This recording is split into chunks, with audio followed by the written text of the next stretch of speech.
నమ్మకస్తుడవైతే, నువ్వు యథార్థవంతుడవైతే, దేవుని కన్నులు ఎదురు నువ్వు నమ్మకంగా కనబడితే ఆయన ఎవరినో వెతకాల్సిన అవసరం ఏముంటుంది?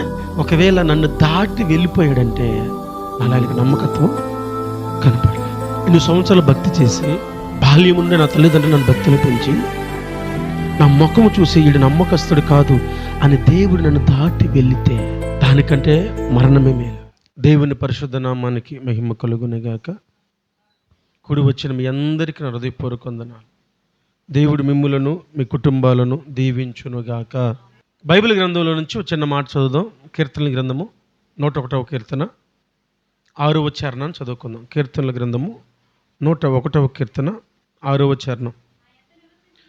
నా యొద్ద నివసించున్నట్లు దేశములో నమ్మకస్తులైన వారిని నేను కనిపెట్టుచున్నాను. నిర్దోష మార్గమందు నడుచువారు నారుకు పరిచారకులగుదురు. చిన్న ప్రార్థన చేసుకుందాం. మహోన్నతుడా, నీకు స్తోత్రం. చదవబడిన లేఖన భాగంలోంచి మీరు మాతో మాట్లాడండి అయ్యా. మీరు మాట్లాడుతూ ఉండగా మా హృదయాలు స్పందించినట్లు నీ కృపను దయచేయండి. నీ వాక్య భాగంలో నుంచి ప్రభా నీ మాటలు ఎలా వివరించగలో, ఎలా వాటిని వివరణగా తెలియపరచాలో మీ జ్ఞానమును మీరు మాకు అనుగ్రహించి సమయోచితమైన జ్ఞానమును మీరు నాకు ఇవ్వండి. రాత్రి జరుగుతున్న ప్రార్థన అంతట్లో కూడా ప్రభా మీరే మాకు తోడయ్యుండి మా ప్రతి మాటను ప్రభా మీ స్వాధీనంలో ఉంచుకొని మీరు మాట్లాడుతూ ఉండగా ప్రభా మీ మాటలు వివరించగలిగిన జ్ఞానముతో, మీరు మాట్లాడుతూ ఉండగా మీ మాటలు అర్థం చేసుకోగలిగిన జ్ఞానంతో మేము ఉండుటకు కృపణ దయచేయము. నజరేయుడగు యేసుక్రీస్తు నామములు అడిగి వేడుకొనుచున్నాము తండ్రి, ఆమేన్. హల్లెలూయా, హల్లెలూయా. జాగ్రత్తగా ఈ పూట కొన్ని మాటలు ధ్యానం చేద్దాం. ఎవరికైనా మనం ఏదైనా పని అప్పగించాలంటే ఆ వ్యక్తి నమ్మకస్తుడా కాదా చూస్తాం. అవునా? అవునంటారు కదంటారు. మీరు అవునన్నాక మరి దాన్ని ఎవ్వడు కాదని అనలేడు. నా యొద్ద నివసించున్నట్లు, ఎవని యొద్ద? దేవుని యొద్ద. నా యొద్ద నివసించున్నట్లు దేశములో నమ్మకస్తుల్ని వెతుకుతున్నాను. యథార్థ మార్గంలో నడుచుకునేవారు ఎవరైనా మీ దగ్గర ఉంటే వాళ్ళు నాకు పరిచారకులు అన్నాడు. దేవునికి నమ్మకస్తులు కావాలి. ఒకరోజు యెషయా దర్శనాన్ని చూస్తున్నాడు. కెరూబులు శరాపులు పరిశుద్ధుడు పరిశుద్ధుడు పరిశుద్ధుడు అని దేవుణ్ణి ఆరాధన చేస్తూ ఉన్నారు. అలా దేవుణ్ణి ఆరాధన చేస్తున్న క్రమంలో కాలంలో ఆయనకు ఒక స్వరం వినబడుతుంది. దాని ముందు సంఘటనలు మనకు తెలుసు. గడప పునాదులు కదిలాయి, నేను అపవిత్రమైన వాడిని అని అర్థమైంది. అపవిత్రమైన మనుషుల మధ్య ఉంటున్నాను అర్థమైంది. కెరూబుల్లో ఒకడు ఆ కాలుచున్న నిప్పును కట్టిన ఒకటి తీసుకొచ్చి యెషయా ప్రదాలను కాల్చి నువ్వు పరిశుద్ధుడు అన్నాడు. అప్పుడు ఒక స్వరం వినబడుతుంది, నా పని నిమిత్తం ఎవరు వెళ్ళెదరు అని. అప్పుడు యెషయా ఏమన్నాడు? నేనున్నాను, నన్ను పంపు అన్నాడు. దేవుని స్వరం వినబడగానే ఏమన్నాడు? నేనున్నాను, నన్ను పంపు. రాత్రి దేవుని వాక్యము, ఆది యందు వాక్యముండెను, వాక్యము దేవుని యొద్ద ఉండెను, వాక్యమే దేవుడై ఉండెను. ఈ రాత్రి దేవుడు మనతో మాట్లాడుతున్నాడు. నాకు నమ్మకస్తులు కావాలి. ఎవరు? యెషయా వెంటనే అన్నాడు, నేనున్నాను, నన్ను పంపు అని. ఈరోజు ఇక్కడ ఎవరైనా ఉన్నారా? నేనున్నానయ్యా, నన్ను వాడుకో అనగలిగిన వారు? నేను ఉన్నాను, నేను వెళ్తానన్నాడు యెషయా. కీర్తనాకారుడు ఆత్మవశుడై ప్రవచిస్తూ ఉన్నాడు. ఆత్మవశుడై ఆత్మపూర్ణుడై పాడుతున్నాడు. దేశములో నమ్మకస్తులను వెతుకుతున్నాడు ఆయన. ఎవరైతే నమ్మకస్తుడో వాడు ఆయనకి పరిచారకుడు. ఎవరికి? మనుషులు కాదు, ఆయనకి పరిచారకుడు. ఏలికి సమూయేలు పరిచారకుడా? ఏలికి సమూయేలు పరిచారకుడా? ఏలికి సమూయేలు పరిచారకుడా? ఎలీషా ఎందుకు వచ్చాడు మధ్యలో? ఏలికి సమూయేలు పరిచారకుడా? అవునా కాదా? తల్లి ఎందుకు వదిలిపెట్టింది? పరిచర్య చేయడానికి. ఏలికి పరిచారికుడిగా ఉండాలని తల్లి సమూయేలుని విడిచి వెళ్ళిపోయింది. ఒక స్వరం వినబడుతుంది సమూయేలుకి, సమూయేలు సమూయేలు అని. ఆయన యజమానుడు నేను పరిచారకుడిని అనుకొని ఏలి వద్దకు వెళ్ళాడు. అయ్యా పిలిచారండి అంటే, కాదు పిలవలేదు, వెళ్ళి పడుకున్నాడు. మరలా స్వరం వినబడుతుంది, మరలా లేచి వెళ్ళాడు. పిలిచారా అని అడిగితే ఏలి అంటున్నాడు, కాదు నేను పిలవలేదు. ఏలి అన్నాడు, ఈసారి ఎవరైనా పిలిస్తే చిత్తమండి, నీ దాసుడు. ఎవరి దాసుడు? ఎవరికి దాసుడు? తల్లి ఎవరికి దాసుడు అవుతాడు అనుకుంది? పాస్టర్ గారికి దాసుడు అయిపోతాడు. పాస్టర్ గారికి పరిచారకుడు, మందిరంలోనే ఉంటాడు. ఎందుకంటే అప్పటికి పాస్టర్ గారికి 2 పిల్లలు ఉన్నారు కాబట్టి వాళ్ళలో ఎవరికొరకు పరిచారకుడిగా ఉంటాడు అనుకొని విడిచిపెట్టింది. దేవుడు అంటున్నాడు, సమూయేలు అంటున్నాడు, చిత్తమండి నీ దాసుడు. ఎవరికి దాసుడు? దేవునికి దాసుడు. ఎందుకు సమూయేలు దేవునికి దాసుడు అయ్యాడంటే, సమూయేలు నమ్మకస్తుడు. ప్రధాన యాజకుని పిల్లలు చెడిపోయిన క్షణాలు, రోజులు, ప్రధాన యాజకుడే బిడ్డల్ని సరి చేసుకోలేని రోజులు, నమ్మకత్వాన్ని కాపాడుకుంటూ బతుకుతున్నాడు ఈ బాలుడు. దేవుని వాక్యం అంటుంది, దేశాన్ని వెతుకుతున్నాను, ఎవడైనా నమ్మకస్తులు దొరుకుతారేమోనని. అట్టి నమ్మకస్తుడు నాకు పరిచారకుడు అన్నాడు దేవుడు. ఈరోజు మనం చెప్పగలమా యెషయాలాగా, నేనున్నాను నన్ను వాడుకొని చెప్పగలమా? ఈ మాట చెప్పడానికి దమ్ము ఉండాలి. మా ఇంట్లో పని ఉంది, డబ్బులు ఇస్తాను, నేను వస్తా అంటాం. నేను వస్తా. మా బర్రెలు కాయమ్మ, ఈరోజు నాకు పని ఉంది, నేను కాస్తా. నా భాష అర్థమవుతుందా? డబ్బులు వచ్చే పని అయితే నేను వస్తా, బదులుగు చేసే పని అయితే నేను వస్తా. యేసయ్య అంటున్నాడు, ప్రతి దాసుడికి జీతం ఉంది. ఆయన ఊరికి పని చేసుకుని వదిలేసేవాడు కాడు. గత 10 ఏళ్ళగా నేను పరిచర్లోనే ఉన్నాను. గత 10 ఏళ్ళగా పనివాడిని తృప్తి పరచకుండా ఏ క్షణమైన వదిలిన వాడు కాడు. ఆయన నమ్మకమైన యజమానుడు. ఆయన అంటున్నాడు, దేశంలో వెతుకుతున్నాను, నమ్మకస్తులు కావాలి. ఈరోజు నువ్వు చెప్పగలగాలి, నేనున్నాను, నన్ను వాడుకో, నేను నమ్మకంగా పని చేస్తాను, నేను అపనమ్మకస్తును కాదు అని చెప్పగలిగిన సామర్థ్యం మనలో ఉండాలి. ఈ నేల అనుభవంలో ఎంత ప్రార్థనా పరులమి, ఎంత ఆరాధకులమి, ఎంత నడిపించగలిగిన వాళ్ళమి, సామర్థ్యవంతంగా దేవుని కొరకు ఏదైనా చేయడానికి సిద్ధపడే వాళ్ళమి. కానీ దేవునికి మాట చెప్పలేం, నేనున్నాను, నన్ను వాడుకొని. ఒక యజమానుడికి ఒక దాసుడు వడబడి ఉంటే, ఒక యజమానుడికి ఒక దాసుడుగా ఉంటే మరొక యజమానికి దాసత్వాన్ని చేయలేడు. నమ్మకంగా ఉంటే ఏం కలుగుతాయో తెలిస్తే నమ్మకంగా బతకాలనిపిస్తుంది. హల్లెలూయా. నమ్మకస్తులు కావాలి. కోత విస్తారంగా ఉంది, పని వాళ్ళు తక్కువైపోయారు. అప్పుడు పంట ఏమైపోద్ది అంటే నేలన రాలి వృధా అయిపోద్ది. ఈ పంట సమకూర్చబడాలంటే పని వాళ్ళు కావాలి. దేవుడు అంటున్నాడు, నమ్మకమైన వాళ్ళు కావాలి. ఎంత వయసు ఉంది, ఎన్ని సంవత్సరాల క్రైస్తవ అనుభవం ఉంది, నేను నమ్మకస్తురాలని అనే భావన కలగకపోతే మనకి ఎంత భక్తి చేసి ఉపయోగం అంటారా? నేను నమ్మకస్తుని, దేవుని పని నమ్మకంగా చేస్తాను, నాకు ఏదైనా పని అప్పగించయ్యా నమ్మకంగా చేస్తాను అనగలిగిన మనస్సు లేకపోతే ఇంతకాలం చేసిన భక్తి ఉపయోగమేనంటారా? మీరు కాదన్నారంటే దాన్ని ఎవడు అవునని అనలేడు. మీరు పలికే ప్రతి మాటకి మీరే సాక్షులు, మీరే ఉత్తరవాదులు, ఆయనే సాక్షి. గుర్తుపెట్టుకోండి. ఈ నేలలో నమ్మకంగా జీవించలేని స్థితిలో ఉన్నామంటే భక్తి ఎందుకు? మనం చేస్తున్న భక్తి వల్ల ఉపయోగం ఏంటి? చిన్న మాట గుర్తు చేస్తే ఎక్కువసేపు మాట్లాడు. ఒక చిన్న మాట. 1 సమూయేలు గ్రంథము 22వ అధ్యాయము 14వ వాక్యం. అహిమెలెకు రాజునకు అల్లుడై నమ్మకస్తుడై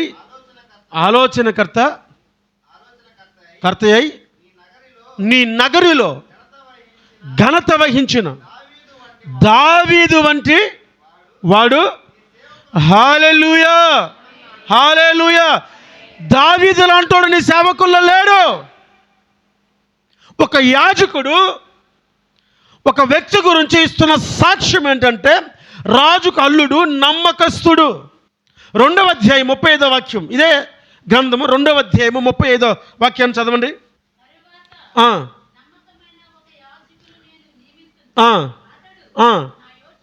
నా యోచనను బట్టి నాకు అనుకూలముగా, జాగ్రత్తగా నా మాట వినాలి, జాగ్రత్తగా నా మాట వినాలి. సమూయేలు ఇంకా తెర మీదకి రాల. చర్చిలోనే, ఆ సంఘంలోనే, లేకపోతే ఆ దేవాలయంలోనే ఉన్నాడు. ఇంకా ఉనికిలోనికి రాకముందు ఒక ప్రవక్తను పంపించి ఏలీతో దేవుడు మాట్లాడుతున్నాడు. నీ బిడ్డల్ని నువ్వు సరిచేయలా, నీ బిడ్డలు నువ్వు సరిచేయలా, ఇష్టానుసారంగా పెంచావు, వారు తప్పు చేస్తున్నారని తెలిసి కూడా కప్పిపుచ్చావు. ఇప్పుడు అది నాకు ప్రతికూలం అయిపోయింది, అది నాకు నచ్చటల్లా. నిన్ను, నీ బిడ్డల్ని తరతరాలు ఎలా అంటే, నీ పితరులు ఐగుప్తులో ఉన్నప్పుడు నేను వారిని యాజకులుగా ఏర్పరచుకున్నా, ఆ బానిస బ్రతుకులు తెంచి బయటకు తీసుకొచ్చా, నీకు యాజకత్వాన్ని అప్పగించా. దేశంలో ఉన్న ప్రతి ఒక్కడు పనిచేసి కష్టపడి సంపాదించి 10వ వంతు నీకు చెల్లిస్తున్నాడు. నువ్వు చేయాల్సిందంటే వాడి కోసం ప్రార్థన చేయడం. వాడి కష్టార్జితంలో 10వ వంతు నీకు ఇస్తున్నాడు. వాడికి ఏది కలిగిన 10వ వంతు నీకు ఇస్తున్నాడు. అంతటి స్థానం నీకు ఇస్తే అది చాలదన్నట్లు నాకు బలర్పించిన దాన్ని కూడా నీ బిడ్డలు దొంగిలిస్తున్నారు. ఇప్పుడు నాకు ప్రతికూలం అయిపోయింది. గుర్తుపెట్టుకో ఏలి, నీ సంతతిలో వృద్ధాప్యంలో చచ్చిపోయేవాడు ఎవడుండడు. అంటే అర్థం ఏంటి? వృద్ధాప్యం దాకా వచ్చేవాళ్ళు, వృద్ధాప్యం దాకా బతుకోవాలి ఎవడుండడు, మధ్యలో చచ్చిపోతారు. ఈ మాట మాట్లాడుతుంటాడు, నా ఉద్దేశాలు నెరవేర్చి ఒక నమ్మకమైన వాడిని నేను కనుగొంటాను. నీ సంతతిలో ఒకడు బ్రతకాలంటే, ఒకడు తినాలంటే, కడుపు నింపుకోవాలంటే, వాడు ఆకలి కోసం వచ్చయ్యా యాజకులలో ఒక చిన్న పని నాకు ఇప్పిస్తే నేను బ్రతుకుతానయ్యా అని దండం పెట్టాలి. నీ సంతతి దండం పెట్టి వాడిని బ్రతిమలాడుకోవాలి.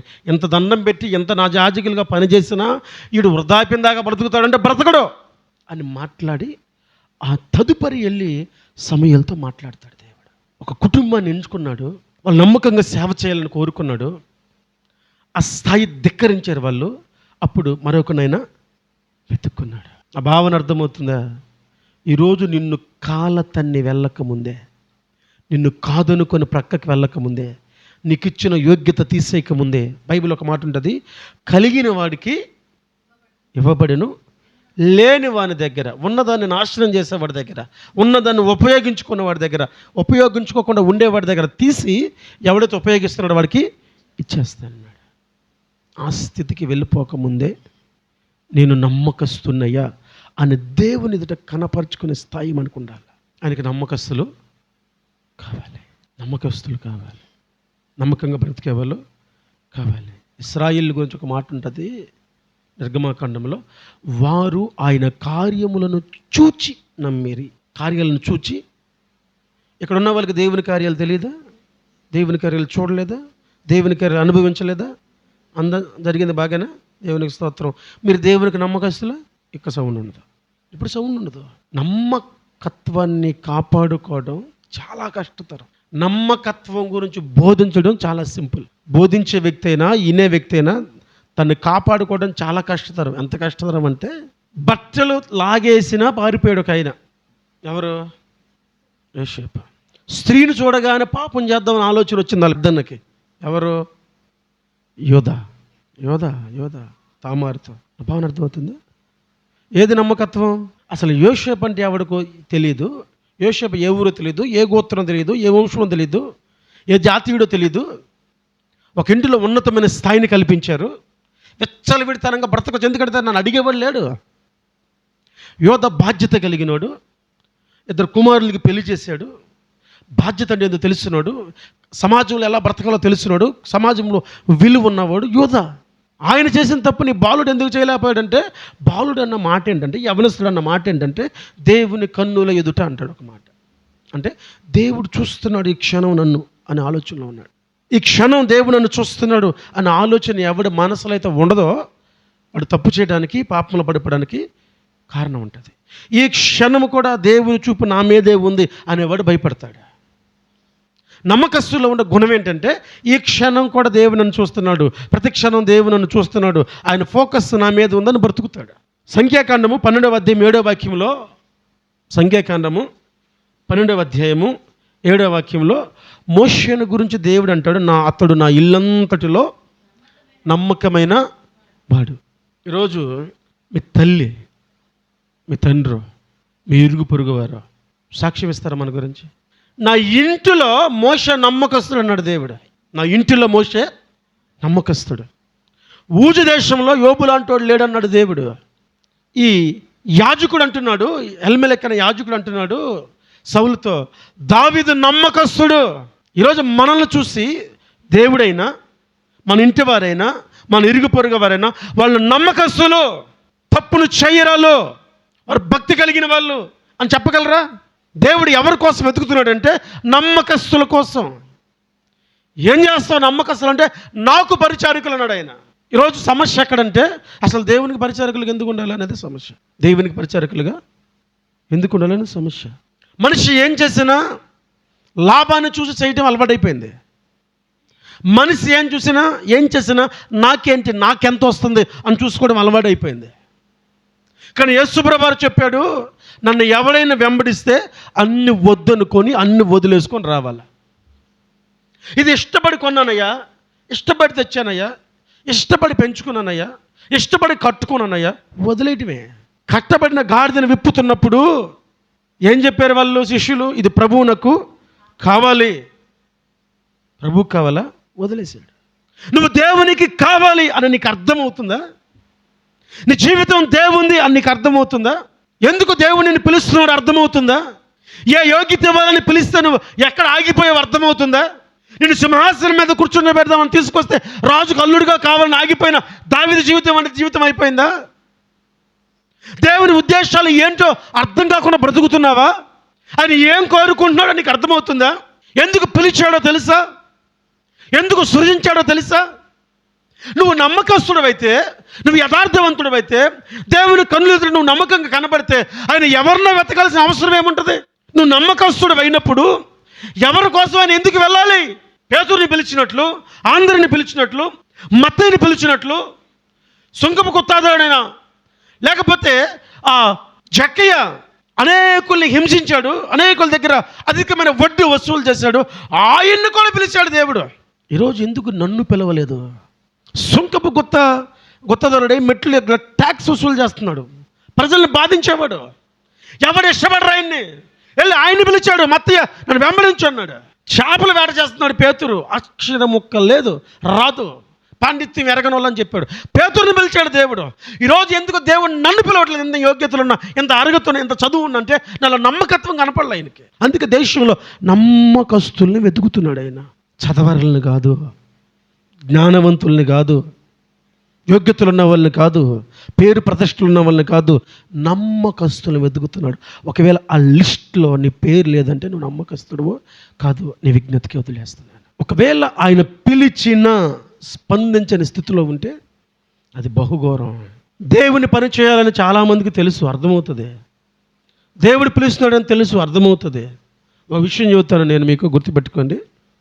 చాలా కాలం కిందట యోహాన్ని దేవుడు పరిచర్యకి పిలిస్తే, చిన్నప్పటి నుంచి మా నాన్న మమ్మల్ని ఎలా పెంచాడంటే, ఒకడు పరిచర్యలో ఉంటే ఒకడు ఉద్యోగం చేస్తుంటే బాగుంటుంది, పరిచర్యలో ఉన్నవాడికి ఉద్యోగం చేసేవాడు హెల్ప్గా ఉంటాడు అన్న దృక్పథంతో పెంచాడు. అందులో మనవాడు మంచి అంటే మనకంటే జ్ఞానవంతుడు, బాగా చదువుతాడు. 10th స్కూల్ సెకండ్, మ్యాథ్స్లో స్కూల్ ఫస్ట్, బాగా చదువుతాడు.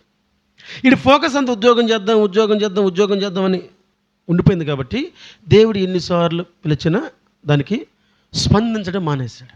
వాడు ఎన్ని ప్రయత్నాలు చేశాడు, అన్ని ప్రయత్నాలు విఫలమైపోయినాయి. వాడు ఎన్ని ఎగ్జామ్స్ రాశాడు. ఒక ఎగ్జామ్ అయితే రైల్వే ఎగ్జామ్, ఎక్కడ పేపర్ లీక్ అయిందని మొత్తం క్యాన్సిల్ చేశారు. అదైతే మొత్తం వచ్చిన ప్రతి క్వశ్చన్ రాసేసాను, కంపల్సరీగా జాబ్ అన్నాడు. Exam cancel. యోనా వల్ల ఓడలో ఉన్న సరుకులు పోయాయి. నష్టమే కదా. యోనా వల్ల ఓడలో ఉన్న వాళ్ళు భీతికి గురించి అల్లాడిపోయారు, కంగారు పడిపోయారు. వీడి వల్ల ఎగ్జామ్ పోయింది. ఎంతమంది రాసి ఉంటారు కదా. దేవుడు పిలుస్తున్నాడని అర్థమైతే కన్ఫర్మేషన్ చేసుకోవడం తప్పులేదు. గిద్యోను దగ్గరికి వెళ్ళి పరాక్రమ కలిగిన బలాజుడు రా బయటికంటే ఏం మాట్లాడుతున్నారు, గానుగులు జాడిన ఎందుకు దాక్కున్నా పరాక్రమ గలవని అయితే అడ్రస్ తప్పయ్యా, అడ్రస్ ఎత్తుకుంటే అంటే నువ్వే రా అన్నాడు. నన్నే అంటానికి నాకు నిర్ధారణ కావాలన్నాడు. నిర్ధారణ చేసుకున్నాడు. దేవుడు నిన్ను పిలుస్తున్నాడు పరిచర్యకి అని నీకు అనిపిస్తే నిర్ధారణ చేసుకోవడం తప్పులేదా? నిర్ధారణ అయ్యాక దాన్ని ఆలస్యం చేస్తే నీ వల్ల నీ సరౌండ్ ఉన్న వాళ్ళందరూ సమస్యల్లో పడతారు.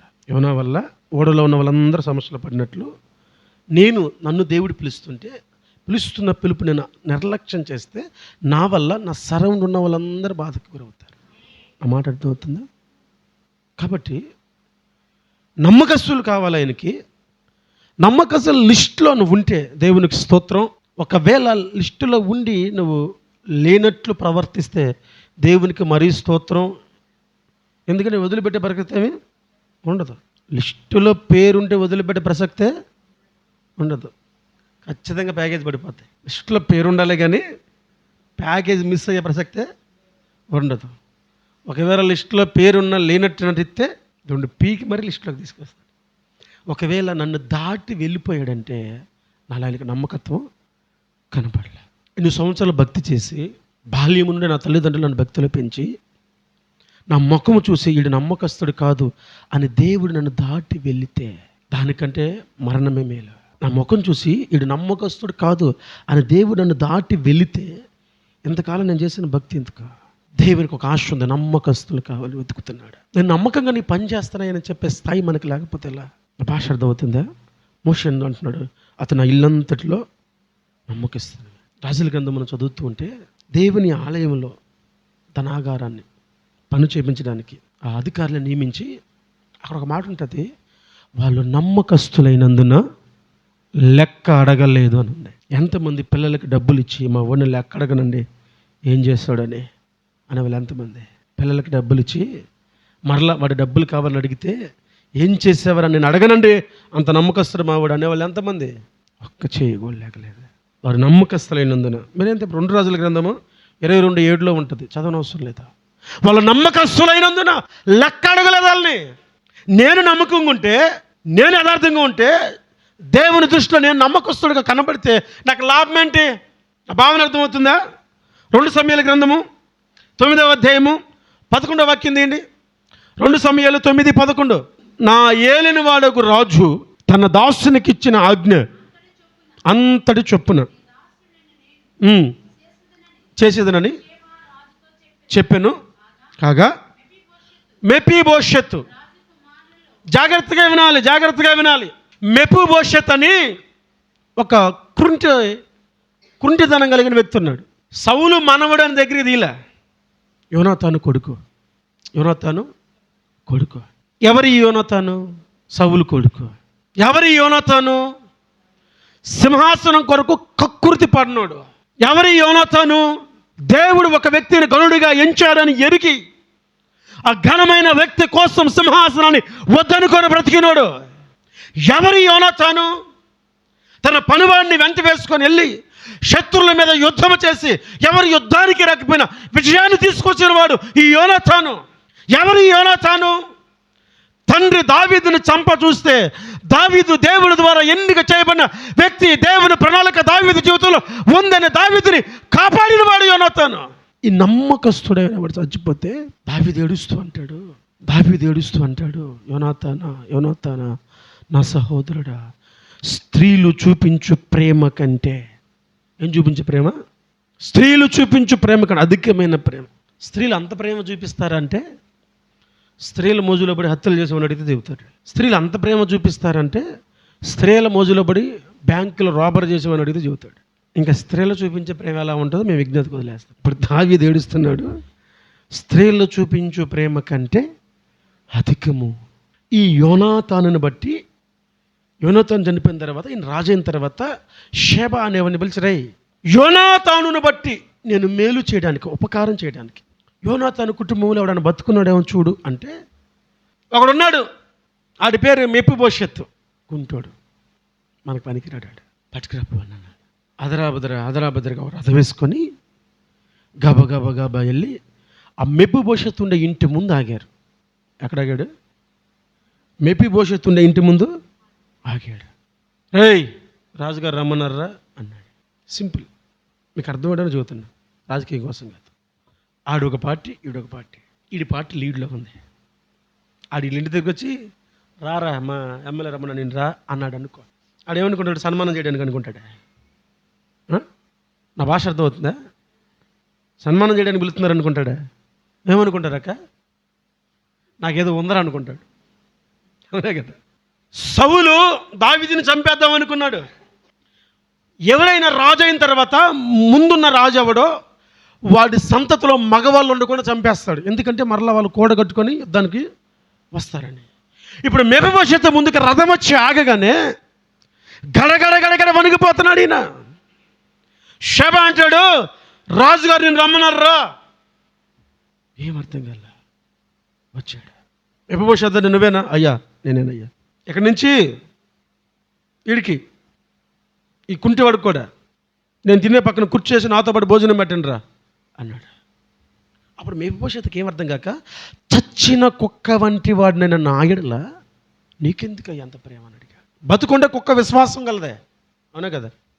చచ్చిపోతే మెఫీబోషెతు అంటున్నాడు, చచ్చిన కుక్క లాంటి వాడు నేను, నా మీద ఏంటి నీకు ఎంత ప్రేమ?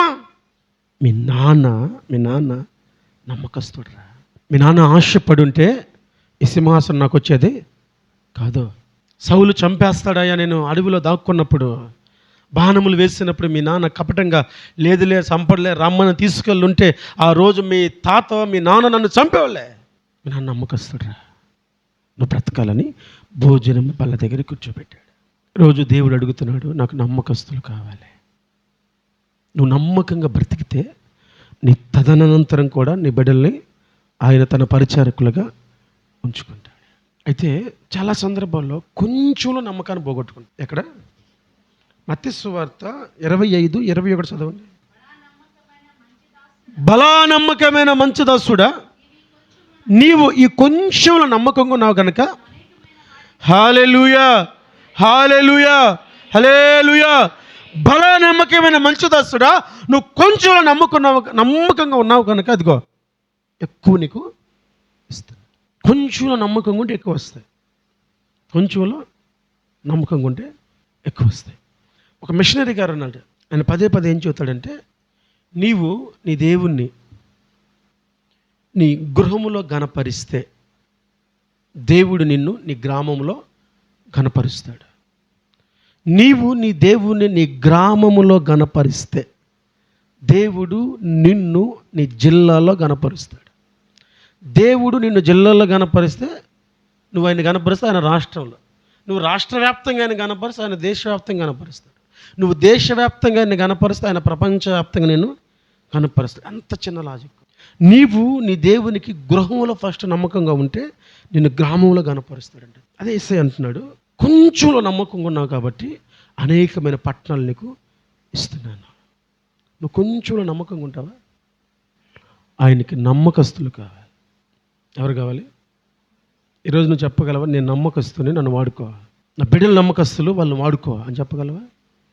సుసన్న వెస్లీ తన పిల్లల తల దగ్గర ఒక్కొక్కరి దగ్గర అర్ధగంట ప్రార్థన చేశాడు.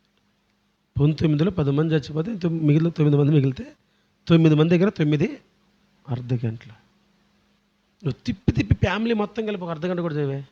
ఒక్కొక్కటి తల దగ్గర కూర్చొని వాళ్ళు నిద్రపోతుంటే, ఇప్పుడు పిల్లోడు పడుకుంటే ఆడ తల దగ్గర కూర్చున్నావు అనుకో, ఏందమ్మా ఎందుకంటే ఇటు ఫోన్ నొక్కోవాలి, ఇప్పుడు ప్రార్థన చేస్తాను తలకడ కూర్చో, నేను చేసుకున్నాలే అంటాడండి. మనకి టెక్నాలజీ పెరిగిపోయింది కదా. టెక్నాలజీ పెరిగే కొద్ది సమస్యలే కానీ జాగ్రత్తగా గమనించు. ఆయనకు నమ్మకస్తులు కావాలి. ఈరోజు ఆయన ఏమీ ఎక్స్పెక్ట్ చేస్తున్నాడంటే, నేను దేశమంతా ఎతకాల్సిన పని నాకేంటి, నువ్వు చెప్పచ్చుగా నేనున్నానయ్యా అని చెప్పచ్చుగా. దేశమంతా వెతుకుతున్నాడంటే అర్థం ఏంటంటే నన్ను దాటేసి వెళ్ళిపోయాడు ఆయన. నా భావన అర్థమవుతుందా?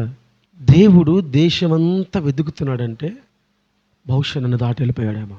దేశంలో నమ్మకస్తులు కావాలని వెతుక్కుంటూ వెళ్ళిపోతున్నాడంటే నన్ను దాటేశాడు ఆయన. నేను చెప్పచ్చుగా నేనున్నానయ్యా నమ్మకస్తున్నాను. కనపడలే ఆయనకి నమ్మకం. వీడికి అప్పగిస్తే పని చేస్తాడా చేయడాని నమ్మకం లేక నన్ను కాదనుకొని ఎవరో సమూయేలు లాంటి వాడి కోసం వెతుక్కుంటూ వెళ్ళిపోతున్నాడు ఆయన. ఈరోజు నువ్వు చెప్పగలగాలి, నన్ను చూడు, నా కుటుంబాన్ని చూడు, నమ్మకస్తులు ఉన్నారు అని. అలా చెప్పగలిగే కృప దేవుడు మనకు అనుగ్రహించును గాక. దయచేసి అందరూ మోకరించి ప్రార్థన చేద్దాం.